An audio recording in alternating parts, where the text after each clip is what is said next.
야당발 국회의원 정수 확대 논란이 전국의 쟁점으로 떠오르고 있습니다.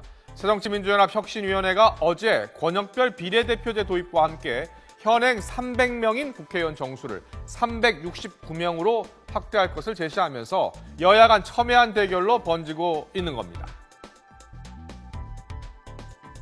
선관위 개혁안의 2대1이라는 득표 의석 간 비례성 유지와 권역별 비례대표 연동제 도입을 채택한다.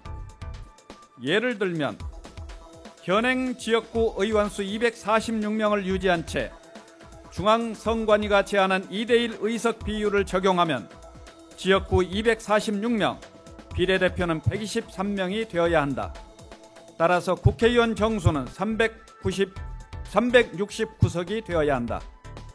현행 의원 정수를 유지한 채 중앙선관위가 제안한 2대1의 비율을 적용하면 지역구 의원 수는 46명이 줄어 200명, 비례대표는 100명이 되어야 한다. 이종걸 원내대표는 여기에다 390명으로 국회의원 정수를 늘리는 대신 세비를 50% 삭감하는 안을 제시하기도 했습니다. 우리가 기득권과 특권을 과감히 내려놓아서 국민의 우려와 혈세 낭비의 걱정을 불식시킨다면 국민에게서도 납득시킬 수 있다는 자신감을 가지고 의회주의 새 시대를 위한 정치과제 이 문제를 정면으로 논의해서 우리 당론으로 만들어 나갈 것을 제안합니다.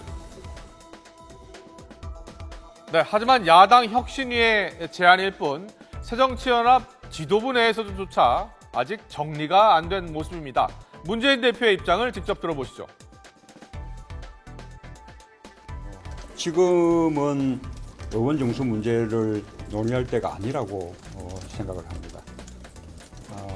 혁신위가 제안한 것은 권역별 정당 멤버 비례대표제죠.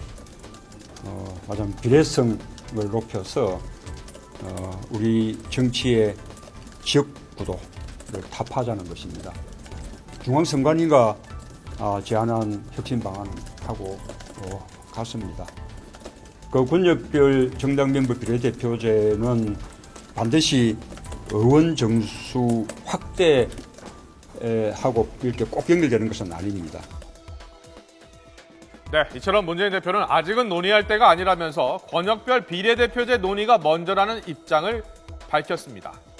안철수 의원 역시 정수 확대보다 현행 소선거구제 개편이 우선이라는 입장을 보였습니다. 네, 그렇다면 새누리당의 입장은 어떨까요? 새누리당 원유철 원내대표는 국회의원 수가 부족해서 제대로 일을 못하는 것은 아니지 않느냐며 의원 정수 증대에 반대를 했습니다. 국회는 지금 양이 중요한 것이 아니라 질이 중요합니다. 국회는 의원 정수를 늘리는 것보다도 국회가 국가의 경쟁력을 높이는 데 집중할 때입니다. 네, 정리를 해보겠습니다. 현재 새정치민주연합 혁신위원회나 이종걸 원내대표는 국민의 부정적인 인식을 고려해서 국회의원 수는 늘리되 세비 총액은 동결하자는 방안을 제시하고 있습니다. 하지만 야권에서 주장하고 있는 의원 정수 확대와 권역별 비례대표제에 대해서 새누리당은 지금 반대 입장을 보이고 있는데요. 현재 야당이 주장하는 국회의원 정수 확대는 중앙선거관리위원회가 제시한 권역별 비례대표제 시행을 전제로 하고 있습니다. 이 권역별 비례대표제는 전국을 5개에서 6개의 권역으로 나눈 뒤에 인구 비례에 따라 권역별 의석수를 먼저 배정한 뒤에 그 의석을 정당 투표 득표율에 따라 나누는 것을 말합니다. 자, 이 권역별 비례대표제는 지역주의 완화, 사표 방지, 지역의 대표성 등의 장점이 있죠. 만약 현재 야당 혁신위의 주장처럼 권역별 비례대표제를 시행할 경우에 영남은 새누리당, 호남은 새정치연합이 독식하는 지역주의가 상당 부분 완화될 수 있는 장점이 있습니다.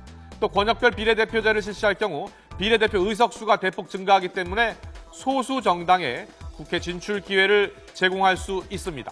실제로 지난 19대 총선에서 선관위가 권역별 비례대표제로 시뮬레이션을 실시한 결과 가장 큰 수혜자는 통합진보당으로 30석이 넘게 의석수가 늘어 원내 교섭단체를 형성할 수 있었습니다.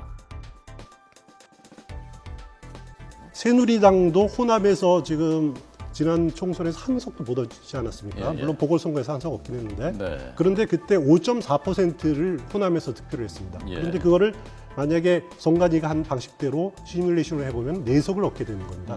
그래서 이 방식이 한국 정치의 가장 오래된 폐해 중에 하나인 지역구도를 타파하는 데는 틀림없이 장점이 있는 제도라는 점은 분명히 말씀을 드릴 수가 있습니다. 네. 그리고 또 하나는 군소정당이 들어설 수 있는 여지가 생기는 거죠. 네. 지난번에는 그 통합진보당이 만약에 이 제도로 했을 때 20석 가까이 늘어나는 것으로 그런 식으로 시뮬레이션 결과가 나오는 거니까요. 득표율이 높으니까 득표율이 그만큼 되니까요. 네, 그렇습니다. 그러니까 한국 정치의 폐단인 그 지역 정치를 타파하는 데는 틀림없이 도움이 되는 것은 사실이지만 네.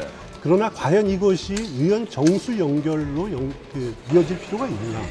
그리고 선관위가 제시한 대로 지역구 의석을 64석이나 줄일 경우에 네. 이것이 정치인들이 협상이 되겠느냐, 받아들일 수 있겠느냐, 이것이 가장 큰 문제라고 보시면 될 겁니다. 네, 그리고 국회의장 직속 선거제도 개혁 국민자문위원회가 지난 3월에 발표한 OECD 34개국 선거제도와 의원 정수 자료를 보면요. 한국의 국회의원 1명이 담당하고 있는 인구수는 16만 7,400명으로 OECD 국가 가운데 4번째로 많았습니다. 나라별로 보면 미국이 72만 6,700여 명으로 가장 많았고 일본이 26만 5,200명 정도입니다. 또 독일은 13만 7,200여 명, 프랑스가 11만여 명, 영국이 9만 6,300여 명, 아이슬란드가 5,100명 정도로 선진국 대부분이 한국보다 적은 편에 속합니다.